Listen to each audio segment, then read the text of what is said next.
Aujourd'hui, dans le cadre de nos émissions, j'ai la grâce de recevoir un homme de Dieu, un apôtre. Il n'est plus à présenter pour tous les habitués des Casa Rema. Nous allons parler ensemble d'un sujet qui touche un peu la jeunesse. Et nous allons nous appuyer sur le cas de Didier Arafat. Nous allons parler de la jeunesse et de la gloire, mais autour de Didier Arafat. Qu'est-ce que vous en pensez? Je crois que le sujet est un bon sujet. Aujourd'hui, je crois que nous sommes à exactement 1 mois après sa mort, après son terrible accident. Et c'est une occasion que j'ai aussi de profiter et lancer l'appel à toute la jeunesse et aussi à lancer cet appel du Seigneur Jésus, à emmener plusieurs à comprendre qu'il est temps de se donner à Dieu. C'est vrai que tout le monde mourra un jour, mais il y a la vie à laquelle Dieu nous invite. Et je vais profiter aussi de l'émission que vous me faites la grâce de pouvoir faire avec vous, parler de tout cela. On sait que dans les nations, la jeunesse représente effectivement l'avenir de chaque nation. Oui. Mais en même temps, pendant que les jeunes sont en train de bouger, il y a des propositions pour avoir la gloire aussi facilement. Oh, effectivement, mais la proposition n'est pas seulement au niveau de la jeunesse, elle est sur tous les plans. Mais la jeunesse est plus vulnérable parce qu'elle est encore en quête de position, elle est en quête de stabilité, elle est en quête d'orientation. Et quand on est jeune, c'est en ce moment on se pose plein de questions. C'est là, en ce moment, on est beaucoup influencé, on est influençable. Donc, c'est le moment choisi par le diable pour envoyer ses agents, pour recruter. Dans la jeunesse, aujourd'hui, on recrute dans les universités, on recrute dans les lycées. On recrute un peu partout. Et le diable, c'est que beaucoup doivent savoir, toi qui regardes cette vidéo, c'est que tu dois savoir le seul qui a la possibilité de prendre dans la boue et d'en faire quelque chose d'honorable. Celui qui a la capacité de prendre ce qui est vide et d'en faire le plein, c'est Dieu seulement. Mais dans le camp du diable, le diable prend des gens qui ont déjà du potentiel. C'est pourquoi à l'église, tout le monde peut entrer. Mais dans les loges ou bien dans le domaine satanique, tout le monde ne peut pas avoir du succès là-bas. Il faut seulement des gens qui ont déjà en eux un talent. Qui ont déjà en eux un talent. Et c'est ce que beaucoup oublient. C'est ce qui est en toi que l'ennemi a bloqué lui-même. Donc quand tu vas vers lui, il ne fait que libérer ce qui est en toi. Pour l'exploiter. Pour l'exploiter en sa faveur. En sa faveur. Qu'est-ce qui explique le choix de ce thème Didier Arafat et la gloire de la jeunesse? Est-ce que c'est parce que vous voulez profiter de ce moment pour du buzz ou est-ce que vous avez un message fondamental à cœur à livrer à la jeunesse? Oh, moi j'ai un message fondamental à livrer à la jeunesse. Je ne vais pas vraiment faire comme d'autres personnes qui ont mis leur Bible de côté et qui ont pris cette histoire pour charger, mais seulement que je veux emmener plusieurs personnes à comprendre qu'il y a quelqu'un qui disait ce dicton, il dit « Vaut mieux vivre 3 années et demie comme un lion que de vivre 50 ans comme un cafard. » Vous voyez, ce dicton peut être vrai parce qu'il va s'appuyer sur l'histoire de Christ qui a fait 3 ans et demi de ministère mais qui a impacté le monde entier à jamais. Vous voyez, mais aussi ce dicton peut égarer quelqu'un. Et je vais dire et profiter de cette émission-là pour emmener certaines personnes qui disent « on ne vit qu'une seule fois, donc il faut profiter ». Mais ce que beaucoup doivent savoir, c'est qu'après la mort, il y a une autre vie. Et je vais interpeller quelqu'un qui regarde cette émission pour lui dire de se souvenir toutefois qu'il a pu faire un rêve. Quand tu fais un rêve, le rêve que tu fais, dans ce rêve-là, tu te vois toi-même. Pourtant, tu es endormi. Mais tu te vois, tu es dans un rêve où tu es dans une fête, où tu es, tu es avec des gens, où tu es en train de voyager. Mais c'est un rêve. Mais c'est tellement réel. Par moment, dans le rêve, tu manges, tu te réveilles, tu as l'impression que tu as le ventre plein. Par moment, dans le rêve, quand tu manges, tu sens le goût de ce que tu manges, ou de ce que tu bois, ou de ce que tu fais, tu sens le plaisir à l'intérieur. Oh, pourtant, c'est un rêve. Mais c'est tellement réel. Par moment, quelqu'un fait un rêve et ce qu'il voit se réalise dans la vie physique. Je veux appeler quelqu'un à savoir que cette personne que tu vois, qui fait ce rêve, cette personne que tu vois dans ton rêve, qui est toi, que tu vois, tu dis, j'ai fait un rêve, j'étais en train de faire ça, j'ai fait un rêve, j'étais en train de faire ci. Cette personne que tu as vue de toi, c'est cette personne qui ira en jugement après la mort. C'est ça qu'on appelle ton âme. Donc cette personne que tu vois, ta personne que tu vois en rêve, quand tu dors, c'est cette personne-là, après la mort, qui va aller chez Dieu et qui sera jugée. Donc, certaines personnes n'ont pas encore compris. Et c'est pourquoi cette émission, j'ai voulu cette émission pour interpeller des gens. Parce qu'il y a des gens qui pensent qu'on a besoin de croire en Dieu pour savoir que l'homme a une âme. Nous avons tous une âme. La preuve en est, quand quelqu'un fait un rêve et qu'on lui donne un coup dans le rêve, il sent la douleur effectivement. Si le feu te brûle en rêve, tu sens la douleur dans le rêve, tu pleures. Tout à fait. Si on te tape en rêve, tu sens la douleur, tu pleures. Tu sens la douleur. Donc cette âme-là, qui sent la douleur même dans les rêves, pendant qu'on n'est pas encore mort, c'est cette âme-là qui va aller en enfer, qui va brûler pendant longtemps. Donc la douleur que quelqu'un peut ressentir dans un simple rêve, imagine cette douleur-là dans l'éternité. Donc voilà où je vais interpeller plusieurs. Voilà où je vais inviter plusieurs jeunes, plusieurs personnes à comprendre que dans la vie, là où nous sommes, il faut profiter pour attraper la main du Seigneur et répondre à son appel pour marcher avec lui. Je sais qu'il y a beaucoup de jeunes qui nous suivent, qui nous regardent, mais comme nous sommes en train de parler à Arafat, est-ce que vous connaissez la personne? Est-ce que vous connaissez son élan, sa gloire pendant qu'il était encore vivant? Oui, parce que Arafat, j'ai connu Arafat, pas connaître en tant que quelqu'un avec qui j'ai marché. Je l'ai vu une fois où il est venu sur notre table. À l'époque, il y a très longtemps, il est venu, il faisait encore ses atalakou. C'est là que je l'ai vu pour la première fois de près. Il est venu, il a fait, comme on le dit en Côte d'Ivoire, dans le jargon, il a fait les atalakou. Il a chanté, il chantait nos noms et tout ça. J'étais avec des amis qui vont aussi suivre la vidéo parce qu'ils me suivent aussi. Donc, c'est comme ça que je l'ai connu. Ensuite, je l'ai rencontré une fois parce qu'il était l'ami à une de mes cousines. Donc, ma cousine avait perdu son père, qui était mon oncle, Et c'est comme ça que je l'ai rencontré là. Il était venu aussi pour présenter ses condoléances. Donc, on a pu se saluer et puis causer un peu. En dehors de ça, le connaître personnellement, je ne l'ai pas connu. Je l'ai connu comme tout le monde a pu le voir dans ses chansons, dans ses clips. Mais parler de la personne de Arafat, je pense que c'est quelqu'un qui allait vraiment à fond dans sa vie. Et dans le fond, je pense que c'est quelqu'un qui avait aussi un bon cœur parce que j'ai écouté aussi certains témoignages où je vois qu'il hébergeait des gens chez lui. Il y a des gens qu'il a même pris dans la rue, qu'il a aidés, qui ont une carrière aujourd'hui. Donc, je peux dire, selon ça, que c'est quelqu'un qui avait aussi de l'amour en lui. Mais est-ce qu'on peut dire qu'il a eu de la gloire pour ce qui est de la gloire dans le monde, la gloire? Eh oui, il a eu de la gloire. Il a eu de la gloire. Mais tu sais, toute gloire est définie de l'autel que tu bâtis. Waouh. Voilà, c'est l'autel que tu bâtis. Beaucoup ne connaissent pas la gloire parce qu'ils n'ont pas bâti l'autel.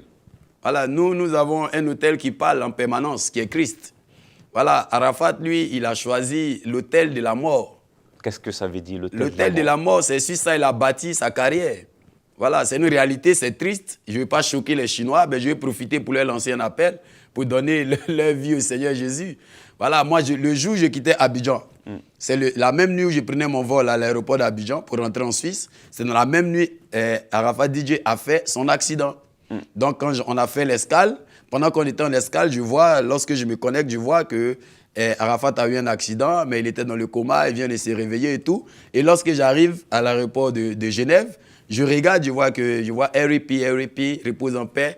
Et Arafat est décédé. Parle un peu de sa gloire, parce qu'il a côtoyé des sommités, des personnes importantes dans le monde. Oui. Au niveau de la musique, il a eu beaucoup de trophées.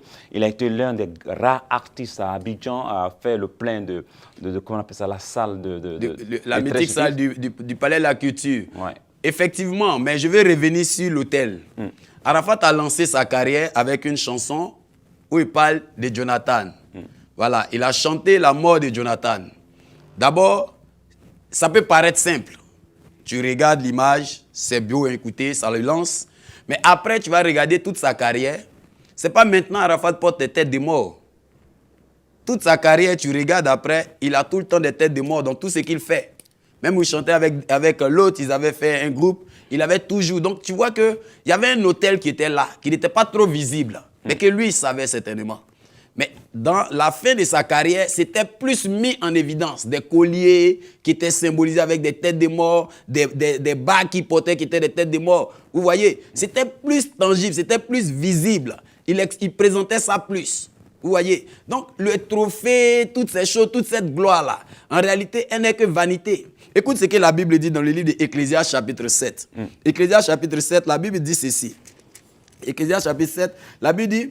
Une bonne réputation vaut mieux qu'un bon parfum. Une bonne réputation vaut mieux qu'un beau parfum. Les trophées dont on parle, c'est une réputation. Vous voyez? C'est pas bon? Mais ces trophées-là, c'est vrai que c'est une gloire, mais c'est une gloire selon le monde. Je ne sais pas si nous comprenons. Ouais. C'est une gloire selon le monde. Et la Bible dit encore, il continue dans le même verset, et la Bible dit, et le jour de la mort est plus important que le jour de la naissance. Tu as fini ta vie comment? Vous voyez, comment c'est fini? Il y a des gens qui sont morts, qui ont été enterrés simplement. Mais regardez, quelqu'un qui a eu un tel honneur, toutes ces sommités qui se sont déplacées. Mais regardez comment ces gens ont été saisis, je ne sais pas quelle force. Il y avait même une fille qui a eu à mettre la main dans son cercueil. Vous voyez, c'est une force qui est venue pousser des gens à agir ainsi. Avant de parler de sa mort et son cercueil, on tourne un peu autour de la gloire. Hein, le fait qu'il a rempli lui seul comment on appelle ça, le palais de culture de Treichville, et il semble même qu'il voulait se produire au stade. Est-ce que cela ne jalousait pas, cela ne compliquait pas un peu les choses dans le cœur de ses concurrents? C'est la vie qui est comme ça. La vie est faite de sorte que à chaque fois que tu veux atteindre un niveau, il va y avoir des ennemis pour te perfectionner à l'atteinte, à pouvoir toucher ce niveau. C'est la vie qui est comme ça. Vous voyez, quand quelqu'un meurt, on va toujours chercher des coupables. Amen. Mais je crois que la Bible dit le sage, il prend plaisir à rester dans la maison de deuil. Parce que telle est la fin de tout homme.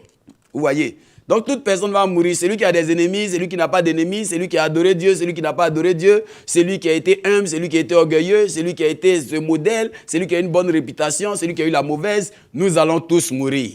Mais ce que je veux faire sortir, c'est le côté où il y a ce que des gens appellent la gloire. Mais en réalité, selon Dieu, ce n'est pas ce qui est une gloire. Après tout ça, quelle est la finition? Ce qui fait vivre un homme, ce qui représente la gloire de quelqu'un sur la terre, c'est ce qu'il laisse comme héritage. C'est ce qu'il laisse. Comment il s'est dupliqué? Comment il vivra encore après lui? Est-ce qu'on va encore le voir vivre?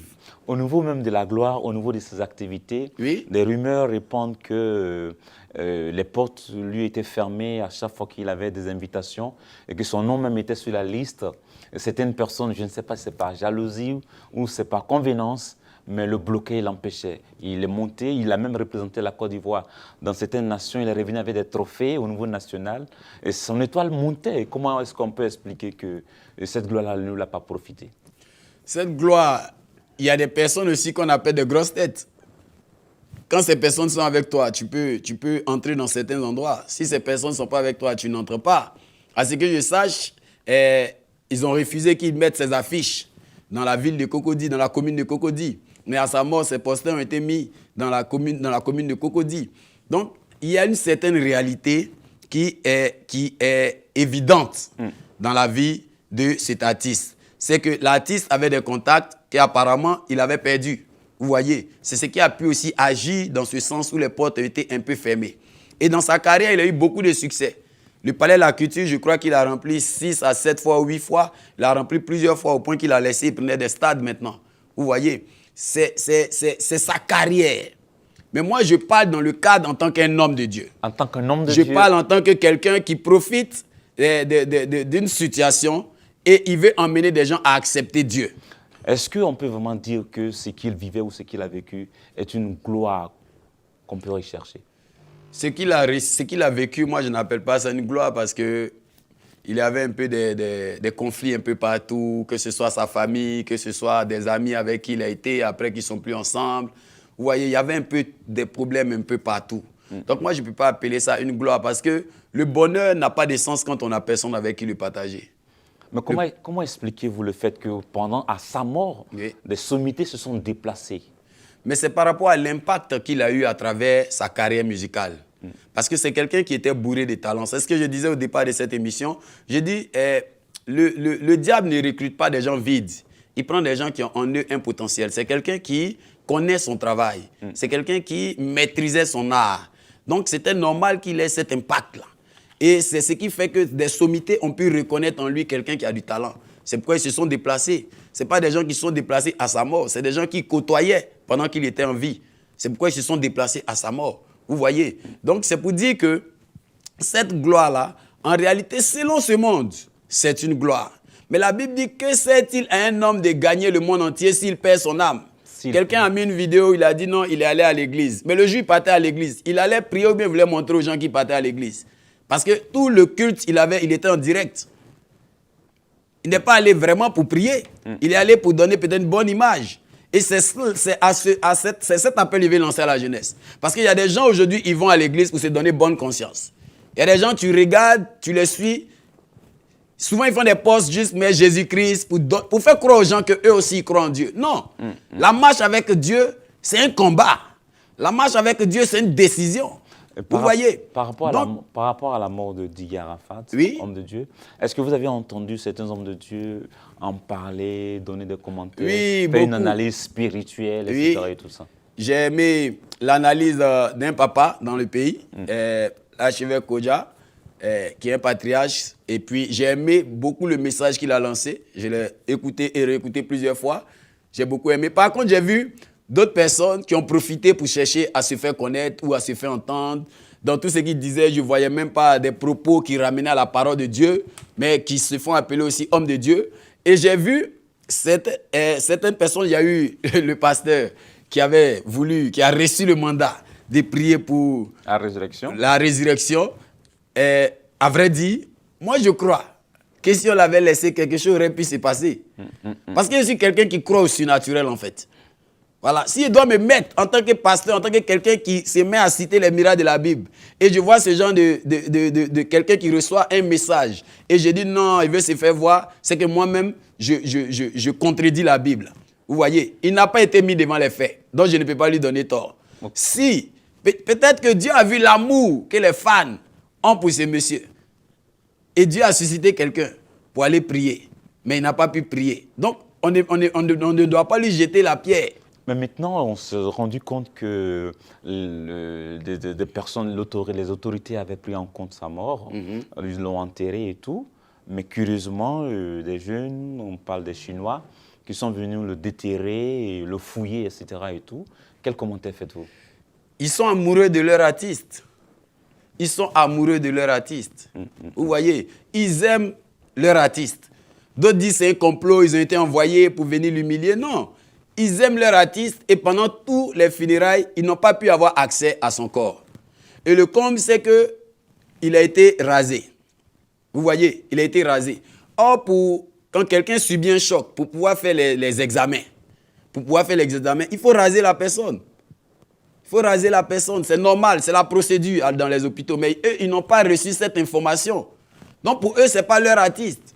Parce qu'avant qu'il fasse l'accident, il avait la barbe, il avait les dreads, vous voyez. Et après tout ça, ça a été coupé.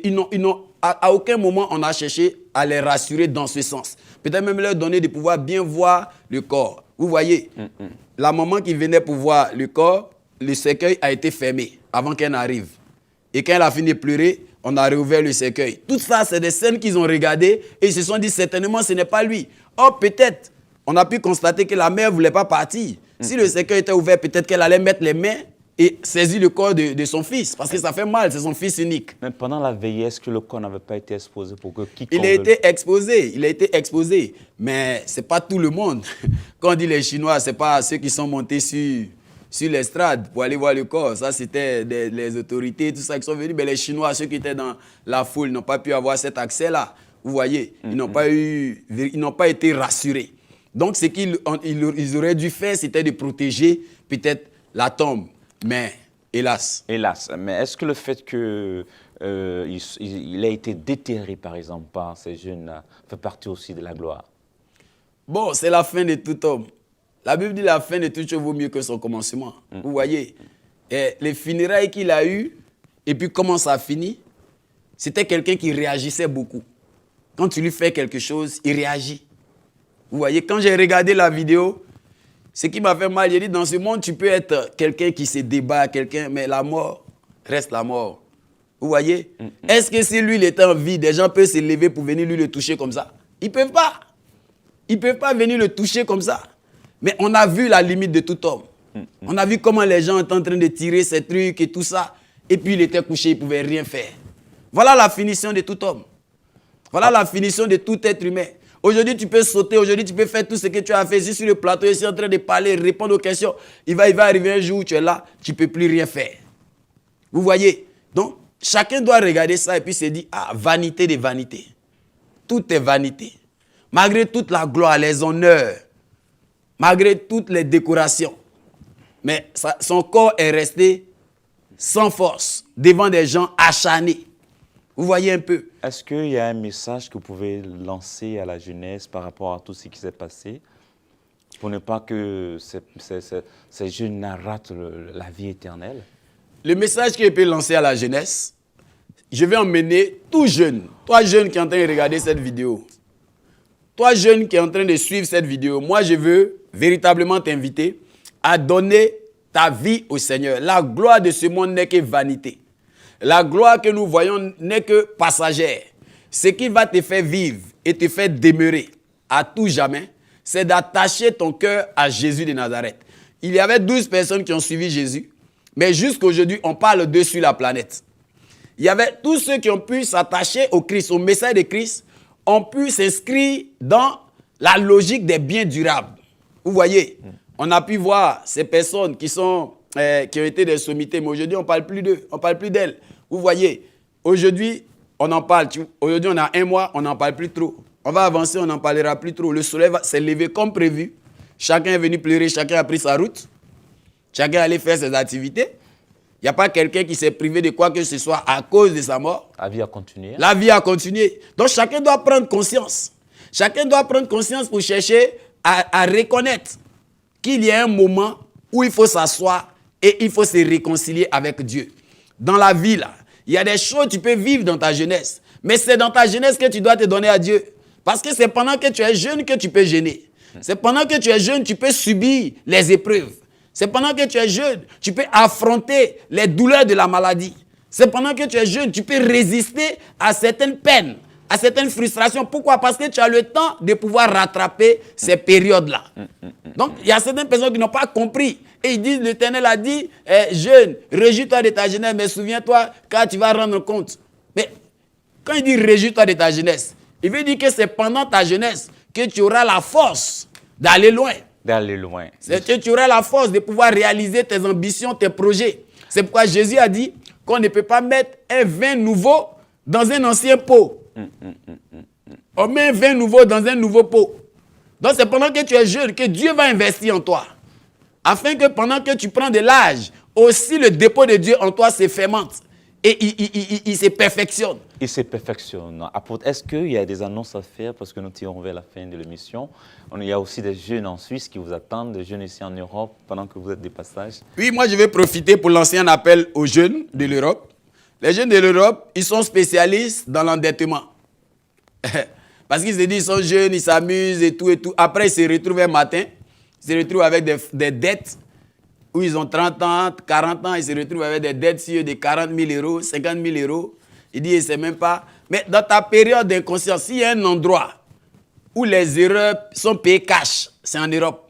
Donc, je profite pour parler aux jeunes filles là. Je profite pour parler aux jeunes garçons qui veulent profiter de leur jeunesse. Pendant que tu profites de ta jeunesse, il faut savoir que ici en Europe, tout est tellement fait d'une manière que ces choses que tu peux poser comme acte, ça peut demain venir s'ajouter sur ça peut avoir des conséquences sur ta vie demain. C'est le moment de t'accrocher à Dieu. C'est le moment de t'attacher à la parole de Dieu. C'est le moment d'entendre l'appel de Dieu. Voilà cette histoire dont nous venons de parler, l'histoire de ce frère qui a connu la gloire. Mais nous avons vu comment sa vie est finie aujourd'hui. Il n'a pas eu certainement la grâce de pouvoir être suivi spirituellement ou bien de s'attacher à une communauté où certainement ses enfants, sa famille pourront être exhortés dans l'éducation spirituelle. Donc la jeunesse aujourd'hui de l'Europe, de la France, de la Suisse, moi je vous invite tous, car c'est le moment où Dieu a besoin de vous, où Dieu veut investir en vous. Moi je suis en Suisse, je prie dans la ville de Bienne, je suis au 6e étage de l'hôtel Mercure, je fais mes cultes tous les dimanches de 14h30 à 17h et je fais mes cultes aussi les vendredis de 17h et de 19h à 21h. Donc vous pouvez faire le déplacement, vous pouvez aussi appeler le numéro qui affiche au bas de l'écran. Le prochain événement? Nous prendrons rendez-vous et nous allons pouvoir véritablement passer des temps de prière ensemble. En tant que jeune, il faut t'accrocher au Seigneur car c'est la période où Dieu t'attend pour investir en toi. Est-ce qu'il y a une annonce, un événement en vue, Oui, des dates? effectivement, là, je viens de rentrer d'une tournée que j'ai effectuée en Afrique dans le mois d'août. Voilà, et cette tournée-là a été dénommée LC. J'avais commencé LC à Paris. Ensuite, il y a eu LC en Suisse. LC qui veut dire attraction, qui est un mot hébreu qui veut dire attraction. Et le sous-thème, c'était activer les bienfaiteurs. Donc, ça a eu lieu à Paris. Ensuite, on a fait la session de la Suisse à Bienne. Et je suis par la suite allé au Ghana, où j'ai fait aussi 3 jours. J'ai fait aussi un week-end à Abidjan, toujours dans le cadre de LC. Et j'ai terminé au Gabon, à Libreville. Wow. Donc là, je suis rentré. Tout s'est vraiment bien passé. Dieu s'est manifesté. Il y a eu des témoignages et tout ça. Et je continue de recevoir les nouvelles de tous ceux qui ont été visités à travers ce programme. Mais là, il y a un événement majeur. Wow. Il y a un événement majeur qui va se dérouler en Suisse. Cet événement majeur va se dérouler en Suisse le vendredi 8 novembre, le samedi 9 novembre et le dimanche 10 novembre. Le thème? Le thème, c'est mettre fin à ses souffrances. Okay. Mettre fin à ses souffrances. Les orateurs? Mais je reçois des orateurs de taille. Wow. Nous recevons des orateurs de taille, mes enfants et moi, au niveau de la Suisse. Et c'est pour la première fois en Suisse que la population suisse va recevoir l'évangéliste Lise Mazambé. La prophétesse. La prophétesse. Ou le prophète. Ou le prophète. Voilà, correctif. Ah, je rectifie. Donc, ça veut dire qu'on sera dans une atmosphère prophétique. Voilà. Donc, je veux faire savoir que c'est un événement de taille. Parce que c'est la première fois qu'ils font le déplacement, que le couple fait le déplacement au niveau de la Suisse. Et nous avons le privilège d'être les premières personnes à les recevoir. Donc, nous recevrons la prophétesse Lise et le prophète Blaise Mazambé qui vont être avec nous à ces dates-là, le 8 novembre, le 9 novembre et le 10 novembre. Ce sera à Bienne, à l'hôtel Mercure au 6e étage. Donc, dès maintenant, vous pouvez commencer à appeler pour déjà vous renseigner et puis vous inscrire si c'est possible parce que déjà, on devait changer le lieu, mais on n'a pas pu parce que tous les autres endroits sont pris. Ça, c'est ma salle, c'est là que le programme va se dérouler. Donc, dès maintenant, cherchez à vous inscrire parce qu'on risque d'être débordé. Que Dieu vous bénisse, que Dieu vous remplisse. Ce programme, le thème, c'est mettre fin à ses souffrances. Alors, je dis que je recevais pour la population, pour tous les auditeurs de Casarema, l'apôtre King Eric. Et c'était dans le cadre des annonces, dans le cadre de la vie de l'Église. Oui.